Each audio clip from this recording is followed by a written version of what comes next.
Hello, I am back with another model review. Yes, finally. I think it's been like 3 weeks now, but hopefully I do them a tidbit more frequently, at least bi-weekly at the least, the most actually. So yeah, today we are here with the Saudia L1011 Tristar.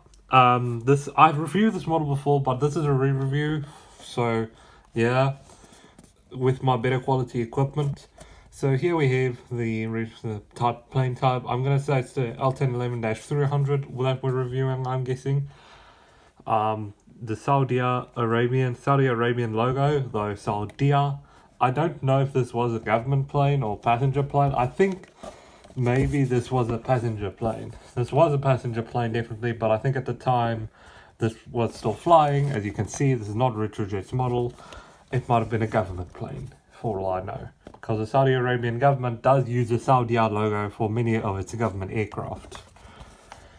So, including the details we have on the back of the box, you can just see some of them here.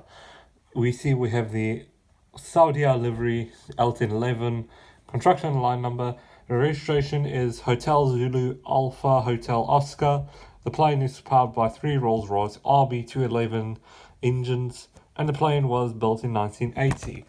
Ironically, the time that this precise plane actually had a crash in Saudi Arabia, killing 301 people. But this wasn't the accident plane, I promise. In fact, this is like one of the latest new liveries for Saudia. Now, taking a look, we do have some nose details, including the windshield wipers. They kind of synchronize with the windshield itself. But yeah, we have a cockpit overhead exit thing, the L1 boarding door, some livery stuff down there with the Saudi Arabian flag up top, with the Saudi Arabian title, though on most modern day Saudia planes you'll see it as Saudia. We have some details around the windows, like this little mark around the window, the L2 door, some Century details. No real detail on the wing other than the fuel tank outline, the engine with its Rolls-Royce title on it, wingtip lights. Then we've got the L3 boarding door. By the way, those red markings on top are like the way to open these doors. Like the 767 doors don't open in the conventional way. Instead, they slide up into the fuselage. And then we have our rear cabin, our small rear cabin with the L4 door or rear emergency exit door for this side.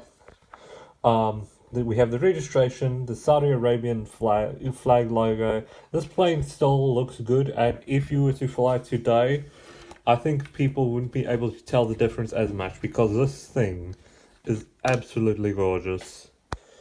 It would fit in perfectly in the 21st century. But we have pretty much just similar details on this side, including that little logo down there. R1 boarding door, Saudi flag, Saudi Arabian title. It is a little busted as you can see, but yeah, this is a second-hand model. Forward cargo door. We got I think these are boarding stairs. R2 door. No overwing details. Engine with the Rolls-Royce title on it. Wingtip lights. R3 door. Rearward cargo doors, rearward baggage door, and the R4 door, as well as registration and the everything else. I don't know where the APU vents are for this plane, but what I can tell you, there's no real detail other than these Century details for the L1011 on this body. I think this is a 2000 model. Let me just double check. I think this is a model from 2001. Yeah, 2001. So at the time, there weren't many planes with underbelly details other than the cargo doors. So this one does have small lighter details like these circle thingies on the front near the nose. These Century details here at the nose.